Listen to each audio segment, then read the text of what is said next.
This is the X-Zone Broadcast Network, broadcasting worldwide on broadcast affiliates and satellite program providers, including CNN Broadcast Network, Sirius Satellite Network, Star Media, Good News Radio Network, Angel Broadcast Network, Wiki Broadcast Network, and WPBN TV. For more information on the X-Zone Broadcast Network, visit us at www.xzbn.net.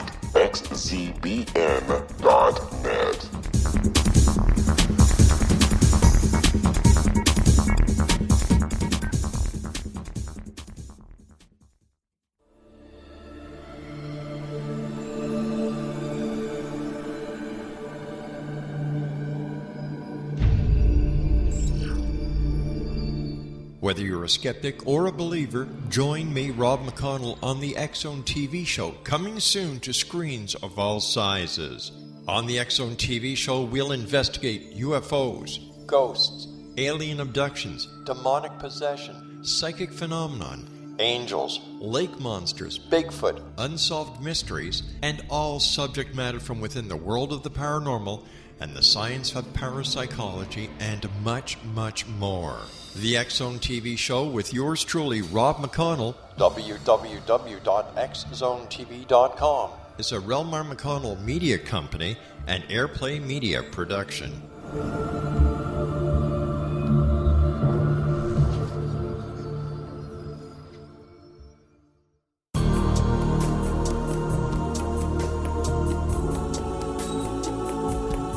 Unwilling to be the government's deadly assassin, gifted psychic Kahara Mitchell went AWOL and ended up buried under rubble in the wake of a great tsunami. She regained consciousness far from Earth on the medical ship of a Daguerreonian intergalactic fleet. Has she been rescued or abducted by aliens? The Chalice of Carrie, Kahira O'Donnell's latest paranormal science fiction romance, is the passionate story of an Earthwoman and her destined mates, twin kings from another galaxy. Kahara uses her gifts fighting alongside Lords Rom and Ra in a war that will determine the destiny of galaxies. The Chalice of Carrie by Kahira O'Donnell is now available at KahiraO'Donnell.com or at Amazon.com.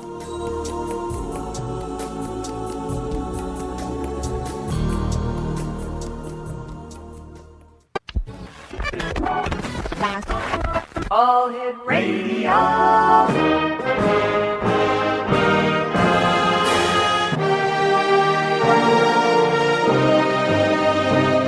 Welcome to the X-Zone, a place where fact is fiction and fiction is reality.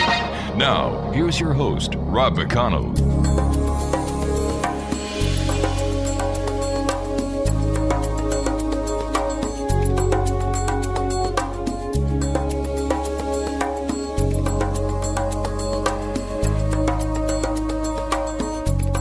And welcome to the X-Zone, everyone. My name is Rob McConnell, and it is September the 1st.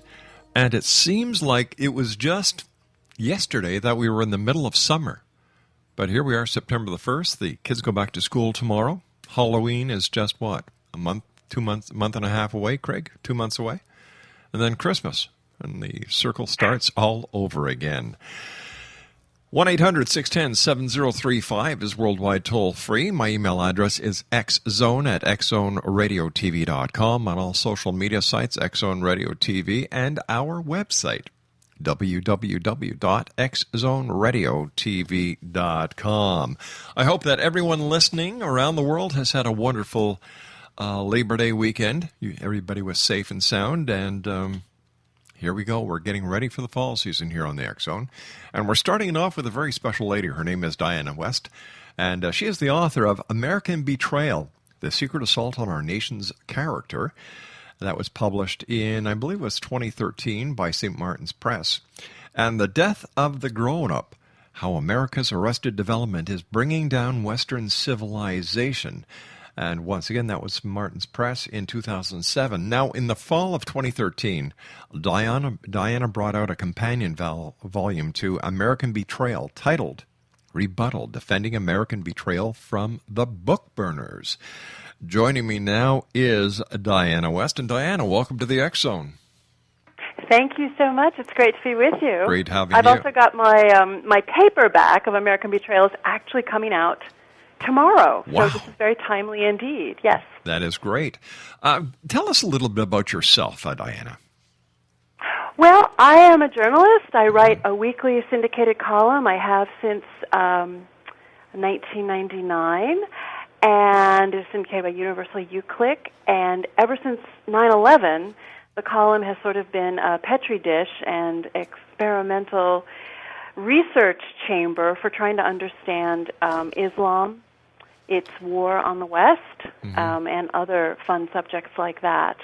I'm based in Washington, D.C., and I've been here for quite a while, actually. But I'm originally from Los Angeles, California, so go figure. Yeah, I've got to tell you something. Even up here in Canada, nobody can understand what happened or what the reasoning was behind 9/11. There are so many conspiracy theories. There are so many possibilities. There are so many hypotheses out there. But you know what? There's one thing for sure. Yes? It's war. Yes. I would call that an act of war, yes. Yeah. Yes. Yes. I do think one of the more interesting conspiracy theories, and I would say also that conspiracies are often more than just theories. I mean, it only takes two, right? Yeah, that's Secretly. Right.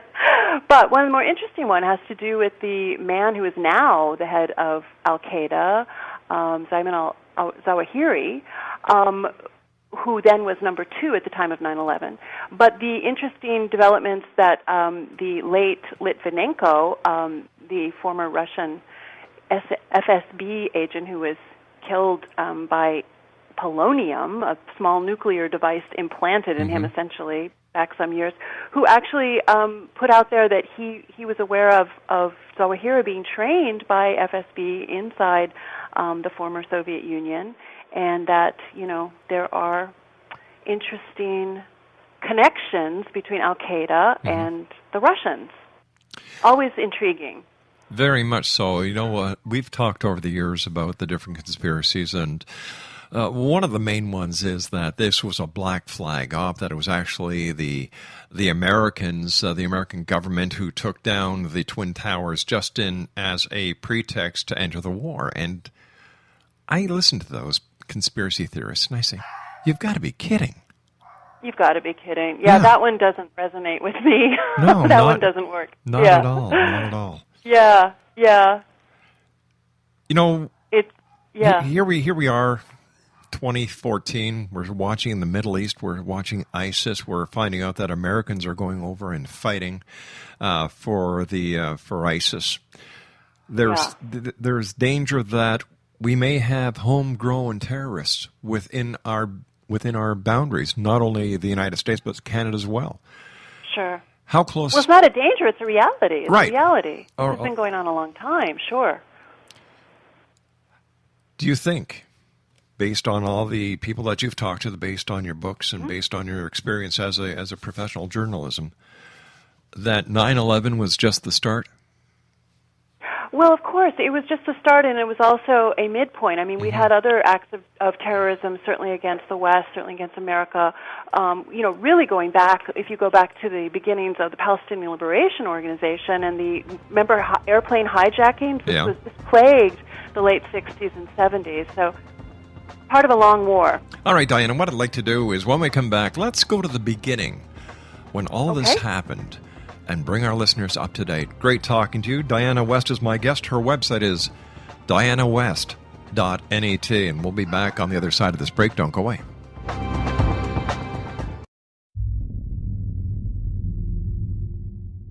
The Alien Cosmic Expo will be held in Brantford, Ontario, June 26, 27, 28, and will feature 24 internationally acclaimed experts and researchers of UFOs, crop circles, alien abductions, and much more in this 3-day 2015 summer Canadian event.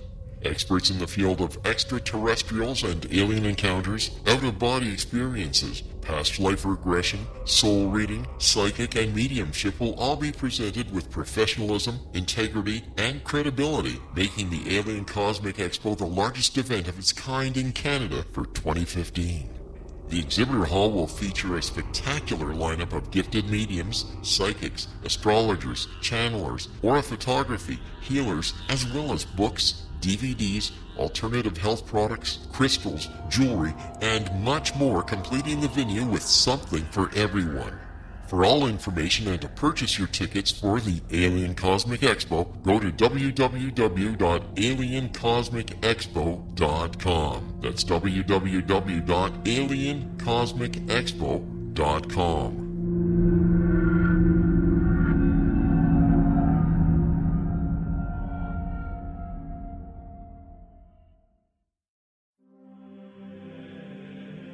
Rob McConnell here, presenting an overview for Nicholas Paul Jennings, author of a fascinating book, Amen. It presents facts revealed by Egyptologists, facts that enable us to understand why Amen is the beginning of creation of God. It provides recommendations for religious leaders of the major religions to unify their beliefs and teach the Word of God. Love one another. Amen informs people how mankind conceived God. It was the Egyptians that developed the concepts of a soul, a hereafter, and Son of God. And finally, after the worship of many gods, they conceived the belief in one universal God, the maker of all there is. For more information, visit www.futureofgodamen.com. That's www.futureofgodamen.com.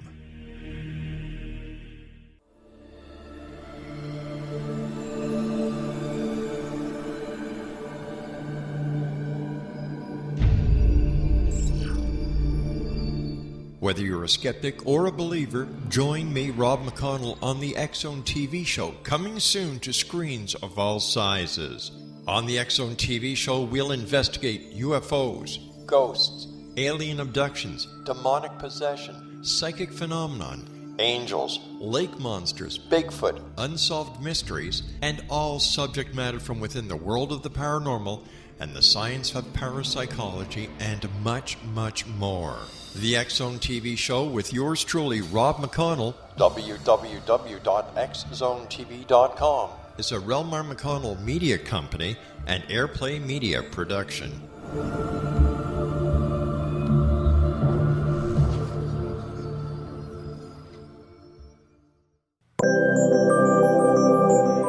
Exonation, Diana West is my guest this hour, www.dianawest.net. And Diana is the author of American Betrayal, The Secret Assault on Our Nation's Character, The Death of the Grown-Up, How America's Arrested Development is Bringing Down Western Civilization. The Rebuttal, Defending American Betrayal from the Book Burners.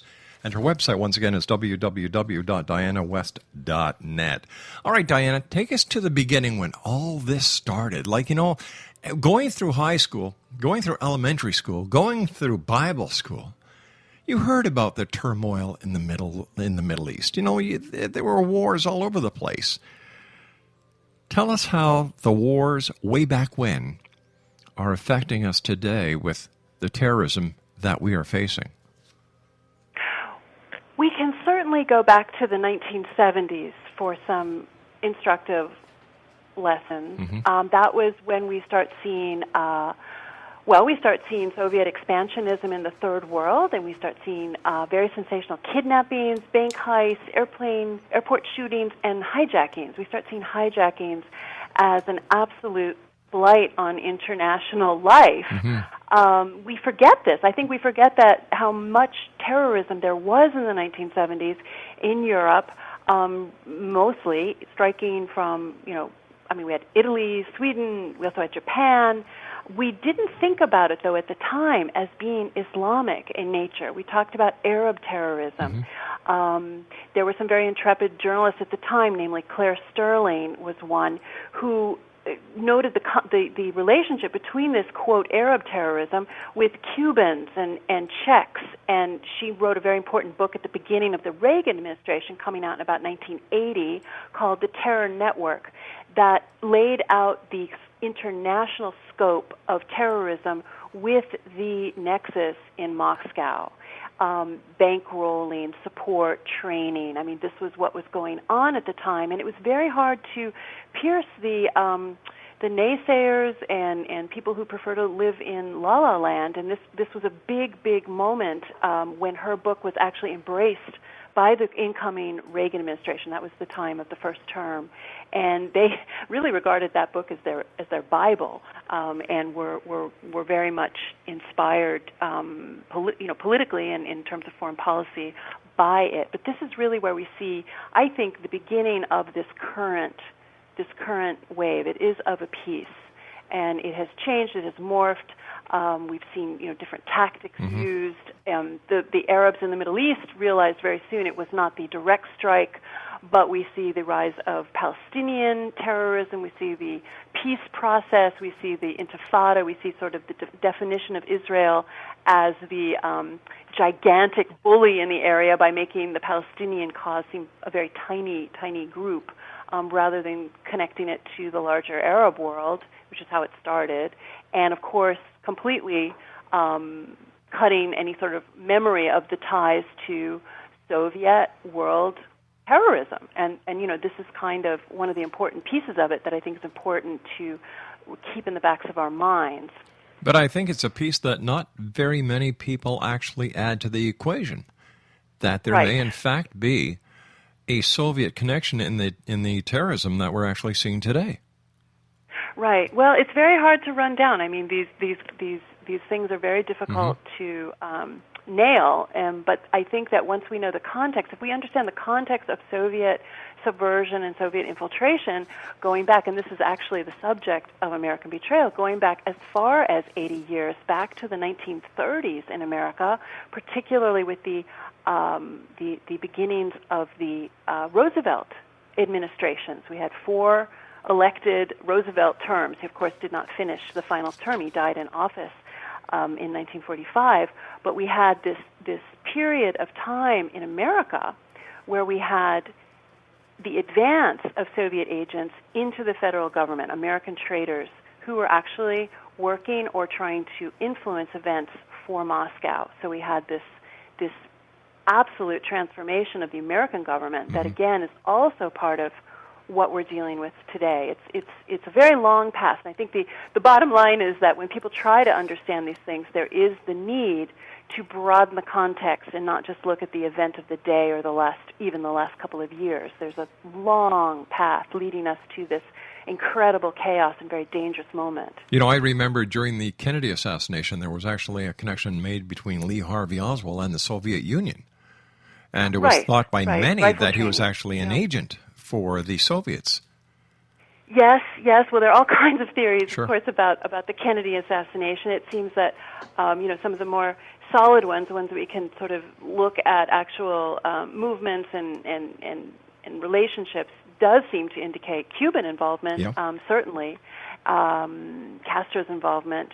But again, we remain at, another one of these open questions, which really always puzzles me, how it can be that these stunning public events can somehow take place in such a way that there is never any real answer as to how they happened. And then we move on from that. And so this becomes a very tantalizing thing, I think, for so many of us. And certainly it inspires me to try to find answers in our past, because I really think that it is so essential to get the past right, at least as right as we can, because we're not gods, we're not superhuman, but we have to try to see through the narratives that get laid down. For example, Islam is a religion of peace. We had that in America from the day after 9/11, coming right out of the Bush White House. Islam is a religion of peace, and this became a mantra that all facts had to somehow support. And so we end up with a new narrative laid over, really, you believe that or you believe your own eyes. It becomes that kind of a tension that I think people are still struggling with, because the leadership here, the elites, are tremendously vested in these sorts of ways of dealing with strife that actually, I believe, defy reality, defy history, defy culture, defy reporting.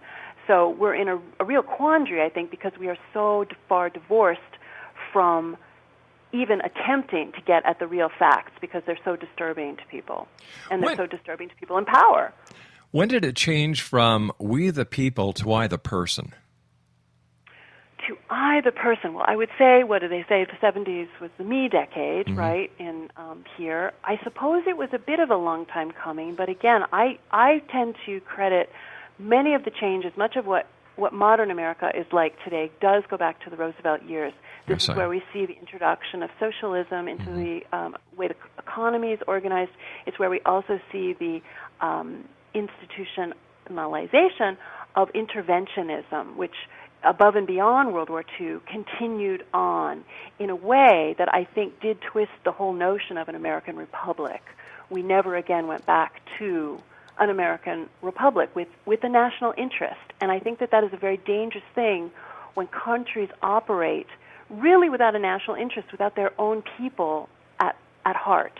And I think that this is something that we tend not to discuss or debate because these assumptions have really become part of our way of expressing ourselves and dealing with things. And, you know, these notions are very much rooted in the last, 80 years again. But looking at what's happening in Afghanistan and elsewhere, we see unravelings and how they don't work ultimately. And then you see who suffers. And again, it's your own people. We see this in Europe with Islamic immigration, for example. Who suffers? Well, it's the people who can't afford to live in the enclaves and go to the private schools and so on. It's the people.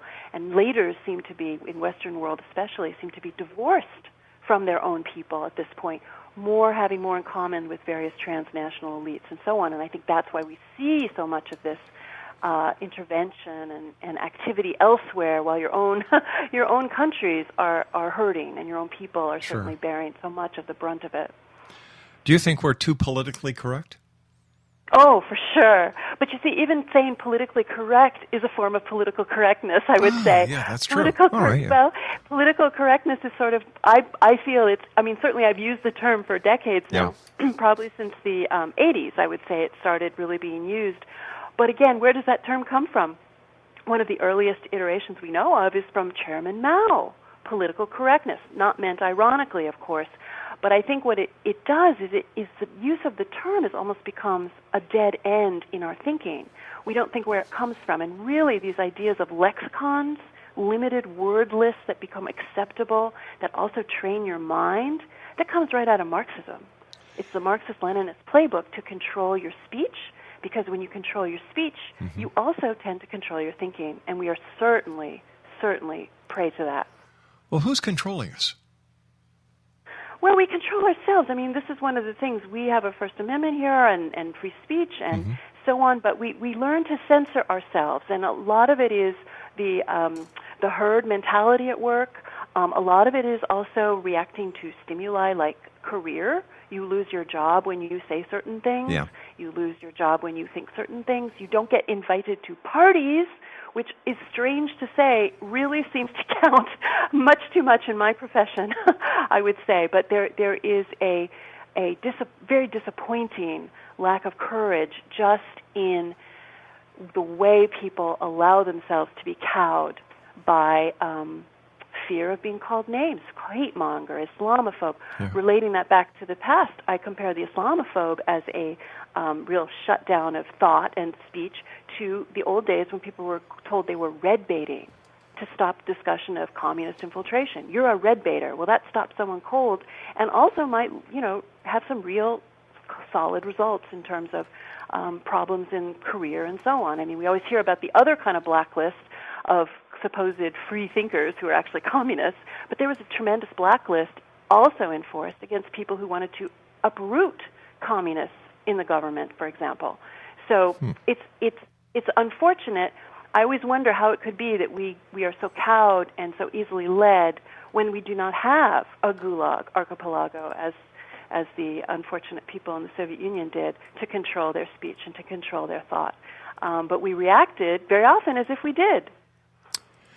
Here in Canada, here in Hamilton, I'll give you a personal example. We used to have a sign on the side of the mountain because Hamilton is a city that's built on the escarpment, the Niagara Escarpment. And we had a beautiful sign that would say Merry Christmas. That had to change to Season's Greetings because it wasn't politically correct. Right. You can't call it a Christmas tree anymore. It's a Yule tree because Christmas tree is not politically correct. We've got to go to our news break, Diana, but I'd just like to tell you what I usually tell people who complain about Canada and the way that many people aren't as politically correct as they'd like them to be. Well, you know, wherever the plane landed, it also takes off from. So if you don't like it, go back to where you came from.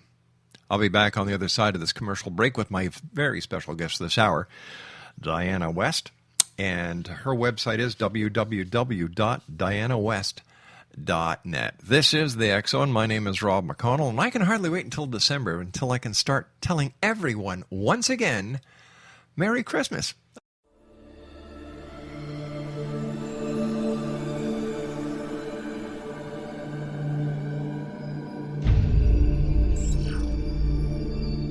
Whether you're a skeptic or a believer, join me, Rob McConnell, on the X-Zone TV show, coming soon to screens of all sizes.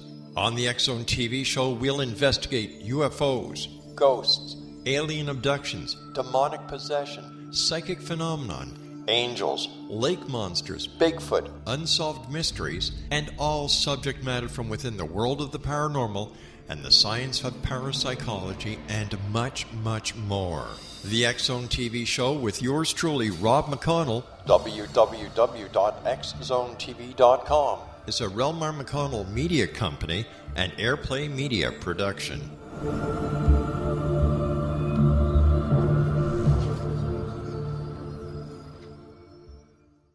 Little children aren't the only ones afraid of the dark.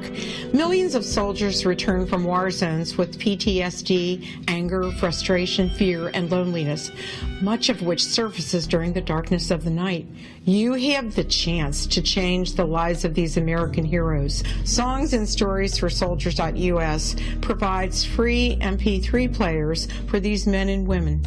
With a list of 3 million songs in 16 different styles, 100,000 audiobooks, and 30,000 old-time radio programs, every veteran can find something to soothe and comfort them at no cost.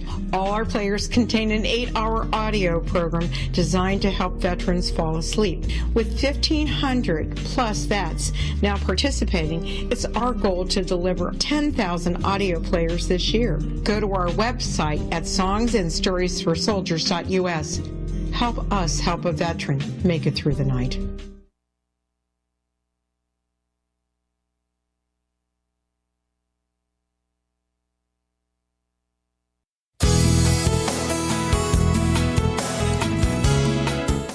With each new extreme weather event or terrorist act, it becomes increasingly obvious that we live in uncertain and challenging times. We all buy car insurance. Why not collapse and catastrophe insurance? Matthew Stein, an MIT-trained engineer and green builder, has written 2 outstanding books to help people prepare, plan for, and deal with everything from minor situations lasting a few days to full-on collapse. Matt's first book, When Technology Fails, is a manual for self-reliance, sustainable living, and surviving the long emergency. This massive book covers the gamut from first aid and emergency preparedness to alternative healing, renewable energy, primitive living skills, and 18th century technologies that could be critical to your comfort and survival in a long-lasting crisis. Matt's second book, When Disaster Strikes, is a comprehensive emergency preparedness handbook and survival guide. When Disaster Strikes is an essential item for every family's go bag. Both books are available at all usual sources. There's a wealth of totally free information posted at whentechfails.com, and author-signed copies may be purchased at mattstein.com. That's www.whentechfails.com and www.mattstein.com.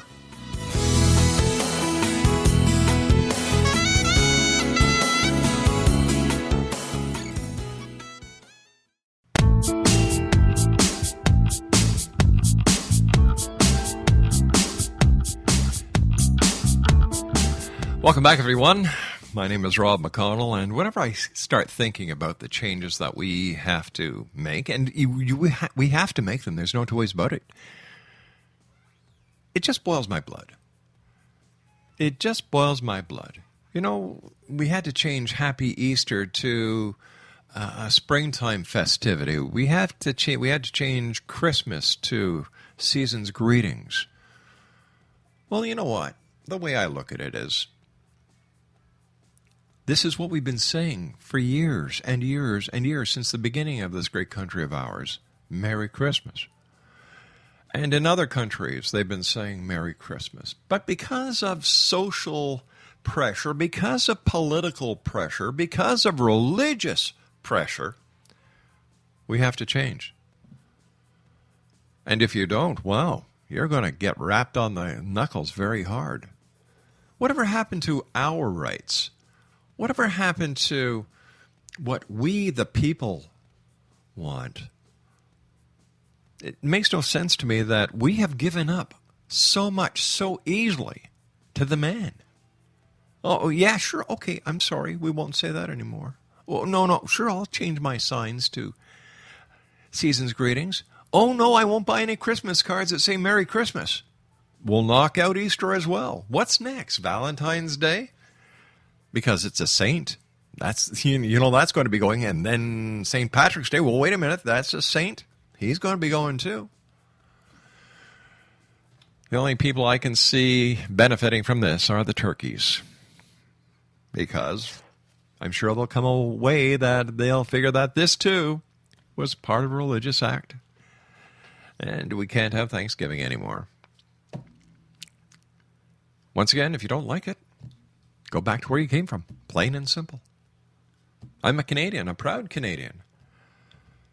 No, I love going down to the United States. It's 45 minutes from my doorstep to enter Buffalo, New York. Love it. They're great people. You couldn't ask for better neighbors. And when I see and I hear what's going on, man, my heart breaks. It really does. And one of my biggest bones of contention, Diana, is you've got men and women who volunteer to protect the United States, who volunteer to protect freedom, democracy, and yet, God bless them when they come home. Well, we've all heard the stories about the Veterans Administration and what's going on there. We have... Well, that's just the beginning. Yeah, and you and I can go on for hours just on that alone. So, in your opinion, is there an end to all of this without bloodshed? Oh, well, of course. I mean, it's possible that the subversion will continue without bloodshed, and people at a certain point will become so cowed that they will find that they've become completely subjects and not citizens in any definition of the term. But yes, there is also the possibility that things will come to bloodshed. Certainly, I can envision people being made examples of. I don't envision great, enormous battles taking place like the old Civil War in the 19th century. But I do imagine losing people to the fight for liberty and who would be made examples of. I do see that as a very distinct possibility. Speaking to your point about Christmas and all, I think it's good to think of just for a little bit longer past the term political correctness to remember, as I'm sure you do, that the Soviet Union, international communism, one of its animating desires is to eradicate religion, to eradicate Christianity. It is godless communism. One way of doing that is taking away our markers of religion. It's taking away the convention of expressing joy in a Christian holiday. It's all part and parcel of this movement to divorce ourselves from our roots, from our culture, from our religion, from our traditions of liberty, of individual liberty, of rights, freedom of conscience, all of these things that disappear in a collectivist system, whether it is communist or whether it is Islamic. There are tremendous overlaps between communism and Islam, which is surprising sometimes to people because, of course, Islam has a God and communism does not. But in terms of collectivism and totalitarianism and the hostility to the individual conscience, to free speech, to freedom of religion, the parallels are uncanny. They are so similar. And also in terms of the need for external enemies in order to grow, also very similar. So these are very dangerous waves that blend and take strength from each other, and in different cycles of history. So it's important to keep in mind when we give up seasons, when we go to season's greetings, because we have to or think we have to, what we are really giving up. We are giving up culture. We're giving up identity. These are things that I write quite a bit about in The Death of the Grown-Up, because this, I do believe, can be understood in terms of that metaphor, that it is the infantile or the juvenile individual who does not fully express himself, does not take his rights, does not live as a free-functioning citizen. So this is part of what that explanation is all about. If you don't mind me asking you this question, what was your opinion, or how did you feel when religion was taken out of schools, like the Lord's Prayer was not allowed to be said in the school system anymore? And what about the U.S. Naval Hospitality Centers? There was a court case where an atheist group actually won a decision from the court where all the Gideon's Bibles had to be removed from naval base hospitality centers. And yet, right. Well, yeah. and yet the American and the Canadian creeds or the declarations all saying, God we trust. Right. Well, it's all part of this effort, the same effort. I don't believe, in the American public school system, I don't know when Lord's Prayer would have been taken out. I went to a private school. We had an ecumenical prayer every day. I don't know if that still exists at my old school.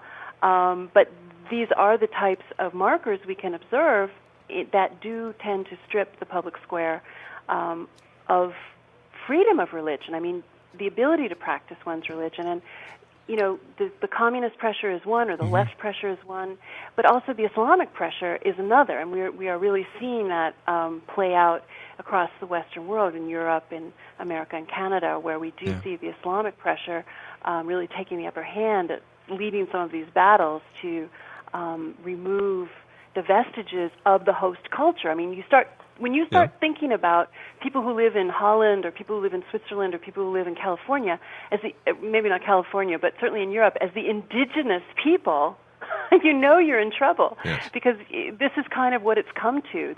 We are. I think the best way to put it is, I believe we are living through, very advanced in the period of population replacement.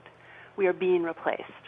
And it is a very gruesome thing to observe when you actually think of it in those terms. Why are the people that are elected by the American public, put into power by the American public, allowing this to happen? Well, it's the best question of the night. I mean, why? Yes, I mean, this is something, we constantly struggle with. I think something does happen to people when they come to the center of power here in Washington, and it does seem that they are co-opted, and it does seem that at a certain point, it doesn't matter what party you're in, what political party you're in, you are working for the status quo, whether you're, the Speaker of the House, John Boehner, who's top of the Republican Party on Capitol Hill here, or a Democrat. You are working for the status quo, you are working for the power elite, you're working to stay in office. And if for some reason the incentives here have become completely skewed, and again, they lose touch very, very, very drastically from the American people. Look at our immigration situation. Oh, my we gosh. have no southern border. Yeah. We have no border. Essentially, if you have no border, you don't have a country. I mean, this is the gravest threat to America that has ever happened, and it's as if nothing's happening. And even though if you look at poll after poll conducted by all manner of very reputable, established organizations, show that the American people want less or no immigration. They want borders. They want people to obey the law when they come here, to be welcomed as immigrants. I mean, it's amazing. But our leaders who get elected Yeah. every couple of years on Capitol Hill, they seem to be powerless. But or they on the seem other to hand, lose their- yeah. both our countries were built by immigrants. Mm-hmm. All right, now Surely. there's a right way and a wrong way of doing things. Yeah. And my hat is off to every immigrant who wants to come to Canada, or and I'm sure you feel the same way about the United States, if they do it the right way. Right. Well, of course. But also the host country has a prerogative to say, we have an awful lot of people here who are still speaking about 50 languages, and we need to assimilate. We need to teach. We need to make them Americans or make them Canadians. This is what seems to be absolutely outside the pale, the concept that people should come to a country like Canada or America and become American or Canadian. And this, I think, is one of the big differences. The other one is, certainly in America, the bulk of immigration to America came without any social welfare state on the other end. In other words, my ancestors came in the 19th century, and there was no social safety net. They did not receive a single dime from the government, and it was very difficult. My grandfather, for example, dropped out of school in second grade and had to, deliver suits to help his family because his father died. I mean, this is the kind of difficulties, yes, immigrants were in, but it really drew immigrants who wanted to work, who wanted to build the country, as opposed to immigrants who want to partake of the honeypot, partake of the social welfare state. And this is what we have now.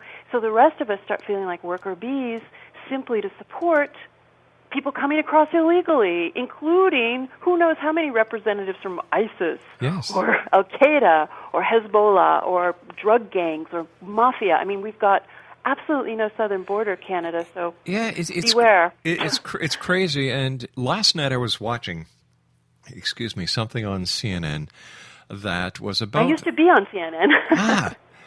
where there was all the racial turmoil. And President Kennedy would take the authority of the National Guard away from the governor and federalize the troops so that they would fall under federal jurisdiction, and he was the commander-in-chief. Now, and this was during the time in Alabama when two African-American students wanted to go to a college. Let's take that same scenario. Here you've got the border to the south that has basically disappeared. You've got men and women, God bless them, law enforcement agencies, the Border Patrol, who are doing their very best with very limited resources. Why then can't the National Guard and other members of the military, as well as other members of Homeland Security, be dispatched to guard that border? Because the President of the United States doesn't want the border to exist. I mean, that's kind of where we have to go with this conversation. There, many people, especially I find conservatives, maybe they're just trying to give President Obama the benefit of the doubt, or maybe they just can't take their mind there. But generally, people call him inept. Yeah. They call him, not up to the job, etc. Well, frankly, I don't believe that. I've been studying him for many years now and have quite a lot of evidence to the contrary. But in this particular instance, what you've just outlined is what any person, perhaps even my dog, would come up with in terms of trying to stem this incredible overpouring of illegal aliens, of unaccompanied minor children, of disease, of terrorists, of drug dealers, of who knows what coming across. So you have to conclude then that the President of the United States, who has so much power at his disposal, is not interested. It's crazy because I'm sure there are lawmakers in Washington who are saying, Mr. President, we've got so many millions of immigrants that are coming into the country. This is going to cost the taxpayer so many millions of dollars. Money doesn't grow on trees unless I've been planting the wrong crop in my backyard. Right. Well, it's true, but I can count a couple on my, we have Senator Jeff Sessions of Alabama, a great patriot. We have Congressman Louis Gohmert, another great patriot from the state of Texas. I can't count a whole lot more than those two. There are some others who are deeply concerned, but essentially you do not have critical mass on Capitol Hill to, one, defund defund the agencies, the federal agencies, the executive branch agencies that are doing this to the American people, namely the Department of Health and Human Services, which is behind so much of this illegal immigration, because it's a massive multi-trillion-dollar bureaucracy that actually feeds on this. We have these so-called religious charitable organizations that you cannot actually connect them to any bona fide church or synagogue or anything else, but they're called religious charities that get incredible contracts, hundreds of millions of dollars from the federal government to assist these illegal aliens as they come across. This becomes a money tree for people. We don't plant the right kind of trees, you and I, Rob, but the federal employees and contractors do, and this essentially is why it is so difficult to stop. But I say, and I actually had the opportunity to attend a meeting of high-level congressional staff not too long ago, and Senate and congressional staff on Capitol Hill, conservatives, and I asked them, I had the opportunity to speak, and I said, why don't you defund these agencies? Tell President Obama, we are not going to partake of this. We're not going to give you one more penny, because that is their power. No answer. It doesn't happen. And so this problem continues. And I can't explain why they don't do that. I think it's abdication of all their responsibility. I agree with you 100%. Diana, please stand by. You and I have to take our final break for this hour. Great conversation with a great lady. Exonation, visit www.dianawest.net. This is the X Zone. My name is Rob McConnell. I'll be back on the other side of this break with Diana West as we wrap up this hour, right from our broadcast center in Hamilton, Ontario, Canada. I think I'm going to open up a religious organization, Craig. What do you think about this? The Order of Holy Shih Tzus. Why not? It's going to the dogs anyway. We'll be back. Don't go away.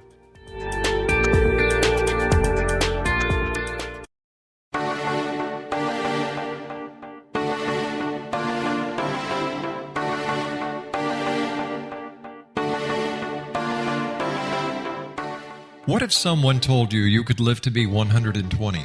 Would you believe him? What if he told you the Bible guaranteed it? All you needed to do was follow his rules and buy his products. Would you do it? What if you invested 20 years of your life in him? What if he tested his substances on your child? What if your child became brain damaged as a result?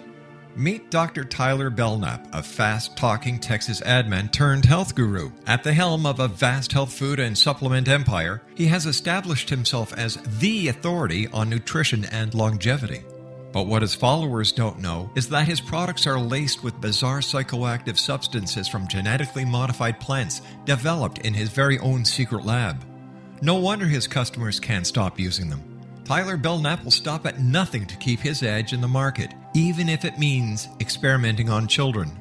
Chasing 120, a story of food, faith, fraud, and the pursuit of longevity, a novel from the pen of political cartoonist Monty Wolverton, is an easy and entertaining read full of rich characters and intrigue.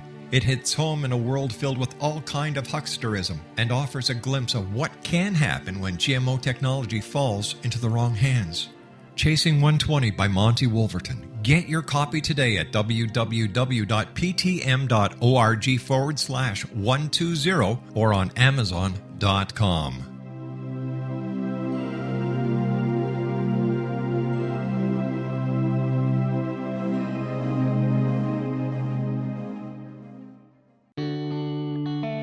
When demystified, shamanism is an ancient science delving into the quantum level of life. Understanding and implementing basic shamanic principles can empower the individual to heal, manifest, and evolve in these rapidly changing times. Path Home Shamanic Art School is a one-of-a-kind Colorado State certified occupational school training and certifying shamanic practitioners and teachers. We also train individuals simply interested in empowering and enriching their lives through shamanism. Path Home's certification classes are in a week-long block format, enabling national and international students to participate. We also provide online classes and long-distance shamanic healing sessions as well. Discover all you can be. Enter the limitless world of shamanism today. For more information, visit findyourpathhome.com or call 303-775-3431. Rob McConnell here, presenting an overview for Nicholas Paul Jennings, author of a fascinating book, Amen.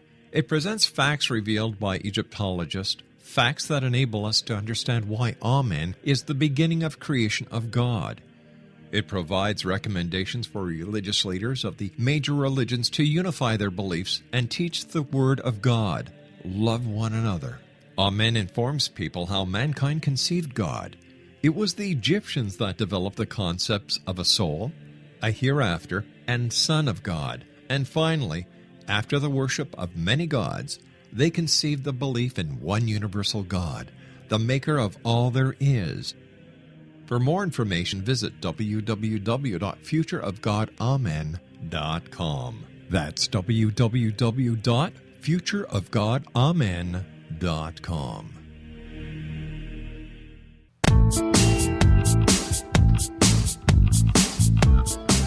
Exonation Diana West is my guest this hour. www.dianawest.net is her website.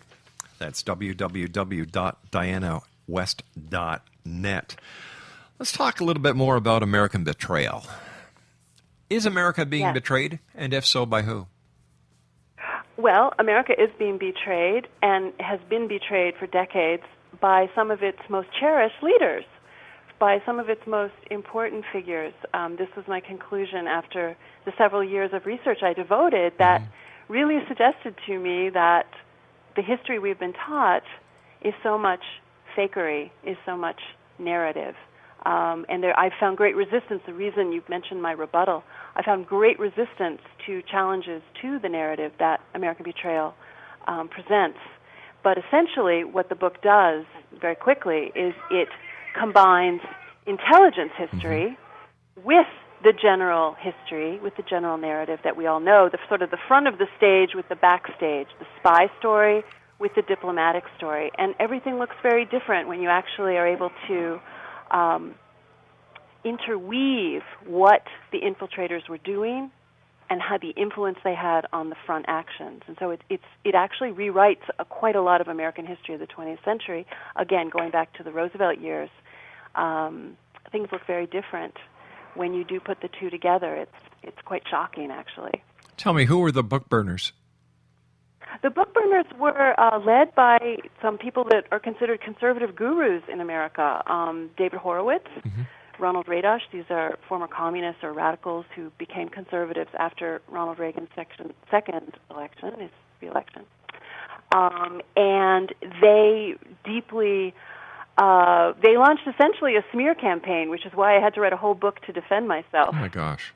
It's probably a whole show in itself to try to get at the bottom of it. But it was essentially because what American betrayal does, very, very simply, is it flips the reputation of Franklin Roosevelt, and it also casts new light on Senator Joseph McCarthy. These are the twin bookends, I would say, that it most affects. So it really changes the way everything looks when you go back. You know, you and I over the past hour have been talking about the Russian connection in one manner or another. Here's a question for you, a very simple question. Is the Cold War still on? Yes, I think it is. I think the Cold War is a misnomer, however. I think there were a lot of hot wars in between. But yes, the press of Marxism-Leninism continues, but the problem now is it is inside us. And this essentially is the lesson that I learned in my research. We have been transformed, and so what we see are a lot of remnants, in a sense, a lot of traditionalists of various, the Tea Party in America, for example, attempting to be reborn, attempting to regenerate something that has been taken from them, something that's been changed so deeply by this tremendously successful infiltration. I question whether we won the Cold War. I question whether we won World War II. Because you look at the map at the end of World War II, and you see the Soviet Union all over Europe, and you eventually see communism in the Orient as well, in Asia as well. So this doesn't look like victory to me. But it's a very complicated story. Well, we'll have to have you back on so that we can talk more about this. But I do want to thank you so much for joining us tonight. To you and your family, a very happy Labor Day, and I hope you had a great weekend. And I look forward to the next time when you and I meet here in the X Zone. But before you go, we've got about 50 seconds. Tell our listeners how they can find out more about you and where they can buy your books. Thank you. Well, dianawest.net is where all of my columns and blogs are, as well as links to all of my books, which are available at Amazon and other fine booksellers. But I have all the information at my website, and that you can find everything there at dianawest.net. Diana, take care of yourself. Keep the great work up. It's been a pleasure and honor talking to you. Thank you so much. Bye-bye now. Diana West, www.dianawest.net. I'll be back on the other side of this commercial break with the news at 6.5 minutes past the top of the hour as we continue here in the X-Zone from our broadcast center in Hamilton, Ontario, Canada. My name is Rob McConnell. Don't go away.